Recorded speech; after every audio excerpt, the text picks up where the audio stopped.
Hello everyone, welcome to our channel বিনোদন cricket ও আমরা। আজকে আমরা চলে এসেছি আজকের আইপিএল ম্যাচ নিয়ে।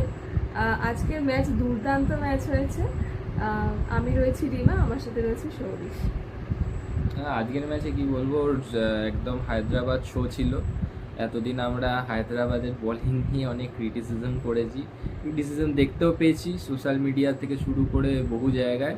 কিন্তু আজকে হায়দ্রাবাদের দুজন যে ডেবিউট্যান্ট তারা একদম কাঁপিয়ে রেখে দিয়েছে, একেবারে জাস্ট কাঁপিয়ে রেখে দিয়েছে। অসাধারণ বোলিং। প্রথম মানে এত টার্গেট দিয়েছিল, ভালো ভালো ভালো টার্গেট দিয়েছিল রাজস্থান। মানে এফেক্টিভ বোলিং, মানে ওরকম প্রথম ওভারে ওরকম যে দেখতে পাবো। হ্যাঁ, আর সেখানে বলে রাখি যে আজকে আমরা ভেবেইছিলাম যে জিততে পারবে না।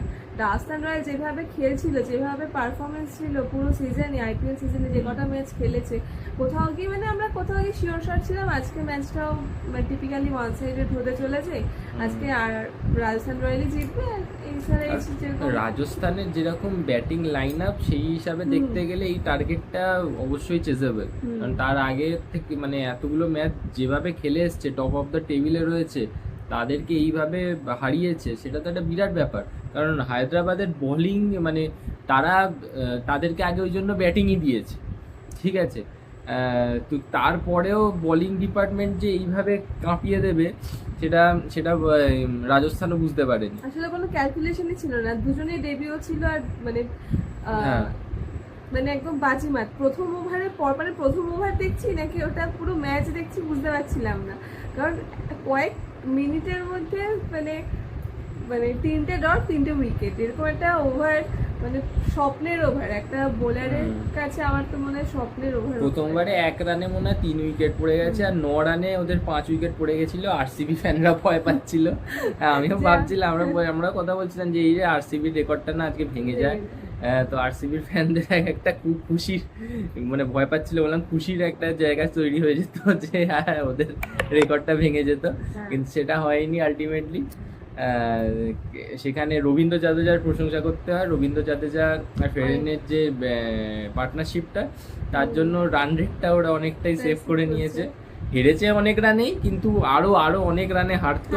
হ্যাঁ, 100 হতো, 100 কি 50 হতো না মনে হচ্ছিল। 9 রানে 5 উইকেট, মানে 5 উইকেটে 9 রান, মানে দেখতেও কেমন লাগছিল। তবে খেলা সত্যি একেই বলে, মানে টি20 ম্যাচ বোঝা যায় না কখন, সবটাই ভীষণ আনপ্রেডিক্টেবল। তো এখানে সত্যি প্রশংসা করতে হয় আমাদের SRH এর যে দুটো বলার আজকে যারা ডেবিউ করলো, প্রফুল আর হুসেন। তো দুজন ভবিষ্যতে আরও দেখতে পাবো আশা করি এরকম ধরনের পারফরমেন্স। দেখা যাক নেক্সট ম্যাচগুলোতে কী হয়। আর বৈভব সূর্যবংশীকে নিয়ে যদি বলতে হয় তাহলে বলবো যে এরকম ব্যাটসম্যানরা এরকম হতেই পারে, একদিন খারাপ যেতেই পারে। এই সিজনে তো টানা ভালো পারফরমেন্স সে দিয়েই আসছিল, একটা দিন হতেই পারে চালাতে গেছে, আউট হয়ে গেছে, সেটা কোনো ম্যাটার করে না। আউট হয়ে যাওয়াটা ভীষণই মানে কি বলবো, দুর্ভাগ্যজনক হয়ে গেছে। বৈভব সূর্যবংশী 0 রান, ধ্রুব জুড়েল 0। তারপরে আরেকজন প্লেয়ার, মনে হয় সাউথ আফ্রিকার একজন কোন প্লেয়ার ছিল, সেও আউট হয়ে গেল পরপর। তারপর রিয়ান পড়া গেল, রিয়ান পর মনে একটা 4 মারলো, তারপরে বলে স্লিপে ক্যাচ দিল অভিষেকের কাছে, আউট হয়ে গেল। এরকম করে করে প্রথমে 9 রানে 5 উইকেট, যা তা অবস্থা হয়ে গেছিল রাজস্থানের। হ্যাঁ, ওই জন্যই বলে যে ক্রিকেট হচ্ছে খুবই আনপ্রেডিক্টেবল একটা গেম, যেখানে খাতায় কলমে কিন্তু দেখতে গেলে রাজস্থান রয়্যালস অনেক অনেক ফার বেটার টিম ছিল। তো সেখানে হায়দ্রাবাদ আজকে বাজিমাত করেছে। তো প্রশংসার যোগ্যই হায়দ্রাবাদের বোলিং পারফরমেন্স, বিশেষ করে যেটার দুর্বলতা ছিল আজকে, সেটা স্ট্রং লাইন আপ হিসাবে একদম দারুণ দারুণ। আর ঈশান কিষানের প্রশংসা করতে হয়। ঈশান কিষান যেরকম ব্যাটিং করেছে, সে আজকে হয়তো কিপিং করেনি, কিপিং অন্য একজন ভালো করেছে আমার মনে হয়। কিপিং না করে ও ফিল্ডার হিসাবেই বেশি এফেক্টিভ। আর যথেষ্ট ভালো ব্যাটিংও করেছে, তার সাথে সাথে ক্যাপ্টেন্সিও খুব ভালো ছিল আজকে। হ্যাঁ হ্যাঁ হ্যাঁ, ওর ইনিংসটা সত্যি ভালো ছিল। 91 রান করেছে 44 বলে। হ্যাঁ, তার সঙ্গে ক্লাসেনও 40 রান করেছে ওই 20 বল না 24 বলে। এনকে রেড্ডি, ওরও মনে হয় 200-র ওপরে স্ট্রাইক রেট ছিল। হ্যাঁ, লাস্টে সলিল এসেও ভালো ভালো 200 স্ট্রাইক রেটে ব্যাটিং করে গেছে। আজকে গুড ক্রিকেট খেলেছে, ভালো ক্রিকেট খেলেছে। আর সানরাইজার হায়দ্রাবাদ মানে টেবিল টপকে হারিয়ে এখন বোধহয় 4-এ চলে এসেছে। হ্যাঁ 4-এ চলে এসছে। 9 নম্বর টিম ছিল মনে হয়, সেই 9 নম্বর টিম থেকে টেবিল টপকে হারিয়ে 4-এ আসা একটা বিরাট ব্যাপার। হ্যাঁ, এখানে হায়দ্রাবাদের যে বোলাররা ছিল, বোলারদের মধ্যে তো আমরা কথাই বললাম হায়দ্রাবাদের বোলারের সাথে। রাজস্থান রয়্যালসের যে বোলার, তার মধ্যে বিষ্ণই প্রত্যেক ম্যাচে পারফরমেন্স দিচ্ছিল, কিন্তু আজকে সে একটা উইকেট পায়নি। সেখানে জফরা আর্চারও মনে হয় উইকেট পায়নি, ইকোনমিও বেশ হাই ছিল। দেশপান্ডেও একটা উইকেট পেয়েছে, কিন্তু বিরাট ইকোনমি। হ্যাঁ, 13 ইকোনমি, মানে ভালো রান খেয়েছে, বিরাট পিটিয়েছে তাকে।